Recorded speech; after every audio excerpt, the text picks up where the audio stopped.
Welcome to another edition of Talking Models. Today we're looking at a brand new release from Typhon Studios, the Wolfman. If you're a fan of the Universal monsters like me, you may want to check this one out. It is sculpted by Kidwell and available through Calvert. So let's talk a little bit about what I did with this kit and take a look at it real quick. As you can see, Kent captured the Wolfman, the snarl, the teeth, the shirt, the fur, the hands that are gripping the tree as he's peering out for his next victim. You get a nice nameplate, which reminds me of the old Universal monster look, at the beginning of the films. This nameplate screams that. You can look around in the tree, a lot of detail in the tree. You got a lot of detail in the fingers, the fur, the snout. Everything is there. One beautiful kit. Bravo, Typhon Studios. Well, let's talk a little bit what I did with this kit today and how I brought the Wolfman to life. As always, he was primed in automotive grade primer, and then I bring out a couple of my favorite things here. I also shot the whole thing with this Badger Stylorez black. I shot the whole thing with that, got a nice black, but I didn't stop there. Brought out my honking acrylic black by Anita, and then I hand brushed the complete piece again. And the reason I do that is I'm trying to get a lot of depth in the black. That enables me to build my colors over the black while leaving deep shadows. So that's how I do the black on this kit. And what we'll do is we'll start with the base. I had a few different colors that I used for that, as you can see. And these were all from Garage US Colors. You can get all these paints right through Jesse on his website at Garage US Colors. I will put his web information in there for you. So the first thing I did over the black is I came in with some tie-in brown. And I shot the whole tree with that tie-in brown. It wasn't like really heavy. You want to leave some of that black to bleed through on it. And once you got that, you just start using some of the transparents. And for that I enlisted transparent raw umber, transparent rich brown, and transparent burnt umber. Those were the colors I used. I shot the thing next with the transparents. I used the transparent raw umber. I used the transparent dark brown, and I also used the rich brown. And I just kind of misted it over the tree, just to get some different colors happening. Then of course I come in with my trusty transparent black, and I kind of tone everything down a little bit. Just kind of shoot it down, quiet it down. I like quiet. If you've watched my videos, you know I like quiet. So once I had that done, I came back in with the original color, the tie-in brown, and started hitting like different highlights for it. Then I tried something interesting. I brought in this cocoa brown, which is also available through Garage US Colors, and I just kind of hit like the tops of the trees, just different areas that kind of give me a different blend of the colors, if you will. And once I had that, it was basically going back with these transparents back and forth till I got what I wanted. And I also enlisted transparent dark brown.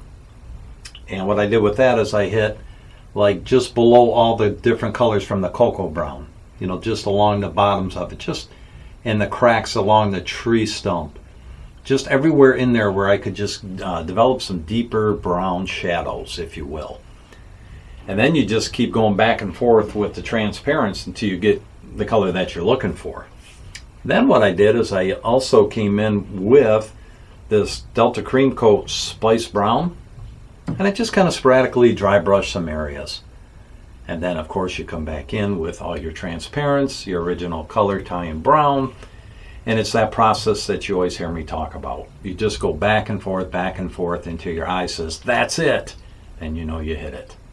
And it's always good too sometimes to get an opinion from somebody else on the direction you're going. My Anne-Marie's always good with that. If I get stuck on something, I'll always say, what do you think? And she's honest. Sometimes she'll say, I don't like it. Other times she'll say, oh, that's good, babe. Then I know I'm on the right track. Nobody likes to hear it. I don't like it. But again, in the end, you're the artist. It's your interpretation of the piece. So just pour yourself into it, and it is what it is. So for the sign on the bottom, I enlisted a couple different colors there. And these I switched over to some of the Badger Freak Flex. These are amazing paints, guys. Airbrush ready, nice colors, deep colors. Check them out. So what I did is I sprayed the whole sign once again with Body Bake Black. And then once I had that done, for the background of the nameplate itself, I brought out Hammer Horror Maroon. What a color, huh?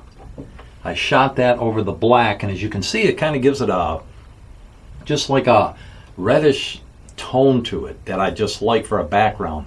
It kind of sets the tone for your name and your lettering, what you choose to do. And what I use for the lettering itself is on the inside of the Wolfman. I shot that through an airbrush with Old Wreck Rust. And I kind of just shot the area all inside just to give it a look. I did a couple light coats. With the airbrush, it just, you know how it is, it just gives you a nice clean finish. So once I had that done, I enlisted some Rotten Tooth Tan. And what I did with that is I just did the outside of the lettering. And I also did the with the Rotten Tooth Tan. And I just went back and forth with the two colors until I got exactly what I was looking for. Now for the outside of the lettering, of course, I hand brushed that. And I just did a few different coats, you know. You want to build the colors up, because sometimes with the Rotten Tooth Tan, when you're going over black, it might take a few more coats. But that's the good thing about the Freak Flex paint, is it's a great base color. So a couple light coats, sign was done. Now for the outside of the sign, I enlisted this metallic black. And what I did with that is I just painted the perimeter of the sign, just a couple coats by hand. And the nameplate was done. Boom, just like that, the tree stump is done. Well, let's move on to the Wolfman. We're going to start with his face. I jumped into my Garage US Colors stash and also my Reaper Master Series color. So what I did first is for the Wolfman, again, over the black, I brought out the medium African flesh. You can get that through Garage US Colors, and I shot the whole thing with that.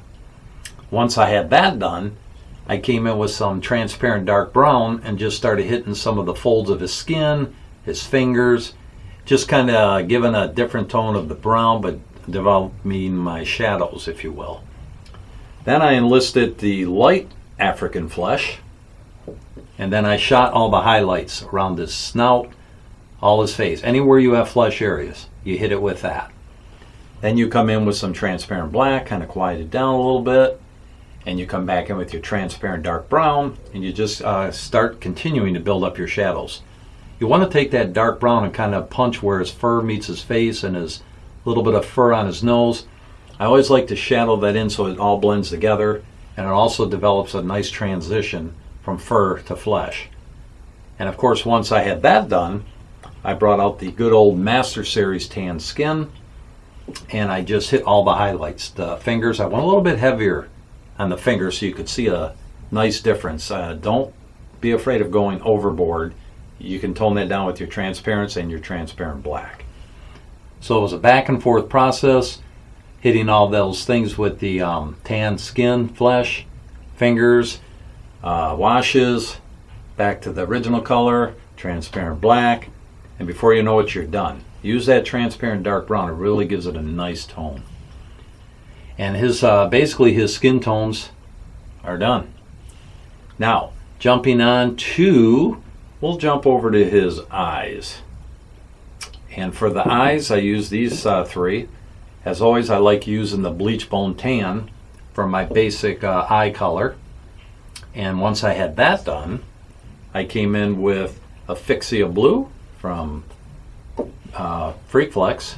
Once I drew the black pupil in with Body Bake Black, I come in with the blue and I hand brush and then leaving a hint of the black. So you want to get that blue in there, but leave the ring of, like in your eye, leave that ring. And then once I had that done and dried, I came back in with the Body Bake Black, dotted in the pupil. Boom, the eye's done. I always like using this transparent Mars red to shoot under his eyes to give it that distress look. If you don't have this color, check it out. So once I distress that up a little bit, I would come in with a red pastel and kind of just gently go over that transparent Mars red, and it just gives you a nice distress look. I used the pastel on his lips, and I just kind of feathered it in, and then you just kind of work that in, and then I shot a little bit of the transparent Mars red like over it, just to give it a different look. Below the eyes, as always, I always like to use this Mars red, and I just follow the bottom of the eye and I fill that in. So it looks like he's a little bit angry. He's got the distress look going. He's not a guy to reckon with, is he? Now for inside of his mouth, I simply painted that with Pink Eye Burgundy, which is also from the Badger Freak Flex, and just shot it down a little bit with some transparent black. His snout, if you will, I just shot that a little bit with that body bag black, and you kind of just keep all blending that in until you get what you're looking for. Now we're going to talk about his teeth, which was base coated in rotten tooth tan, and then just some washes with transparent dark brown, and then coming in a little bit in with the bleach bone tan and just hitting the highlight of the teeth. Same process on the nails. You just want to kind of mess around and dirty them up, because I'm sure he wasn't very good at taking care of his teeth or his nails. So that's his face. Now we're going to jump up to his hair. For his hair over the black, it was simply dry brushing of that spice brown, and I just dry brushed generously his hair, his fur on his hands, and then I came back in with some transparent rich brown and just sprayed the fur. The light coating of the good old transparent black, and then basically it's just getting it where you want it. Come back in with your dry brushing, bring it down with the quietness of the transparent black, also some more of the rich brown, and just kind of blend it all in. So there's a contrast between his fur and his fingers to his nails. And then of course I came back in with the transparent dark brown and kind of hit the transitions of the fingers to the fur and punched it a little deeper around his eyebrow area, and again all the folds of the fur. And that was all I simply did with his fur, if you will. And as you can see, it just blends nicely. Now for his shirt, the last piece of this puzzle, I was going to go with green, I was going to go with red, but blue is my favorite color. Go Michigan, go blue. And I decided just to use that. So for that, I enlisted this beautiful color, Arterial Blue, from the Freak Flex line, and I just airbrushed the whole piece of his shirt. And then I like to come back in with transparent black and just kind of punch in the folds in the shadow areas on his arms, on his shirt. Just punch it in, come back in with your blue, come back in with your black, come in with your blue. You get the point. It's a process. And then once you have that done, the shirt is simply done. Now, the last thing I did is, if I turn this bad boy around, you'll see the back of his shirt where you have Kent's name in there, the Sculptor. I just shot that with body bag black. You know, make sure you come up all the way to where it meets the shirt. And that is the Wolfman by Typhon Studios. A beautiful little quarter scale bust, and it is available. Do yourself a favor, send Mike a message and say, Mike, I want this kit. I saw it on Talking Models. It looks amazing. I like to paint up, and I just want to do this thing myself. And you won't be sorry. He ships out fast. It comes quick. I don't get it. And then in the end, as you can see, you have a beautiful kit of the Wolfman, portrayed by the late Lon Chaney Jr. So do yourself a favor, pick this up. I'm going to have the contact information in the body of this video in the description area. You'll have Garage US Colors link, you'll have Mike's email, you'll have his Facebook page, and you have no excuses. Get this kit, you won't be sorry. He's going to go out along my quarter scale bust area in the man cave, and I look forward to the next thing that hits my bench, which is going to be a surprise. It's going to be a new release from Shadow Kreations. I'm going to start painting it up. and hopefully in the next couple weeks I'm going to make an announcement. I'm also starting a Shadow Kreations YouTube channel, and that's where I'm going to make announcements on my new kit releases, show you videos of it, show you the unveiling of things. It's going to be something to check out, so you might want to check that out.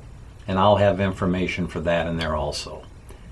So once again, I appreciate all of you who have subscribed and getting me closer to the Magic 200.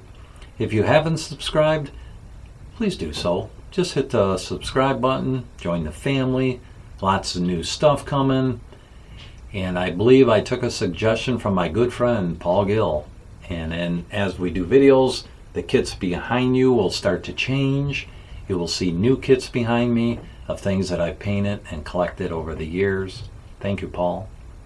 So once again, thank you so much for stopping in today to Talking Models. And as always, may the Lord bless your day.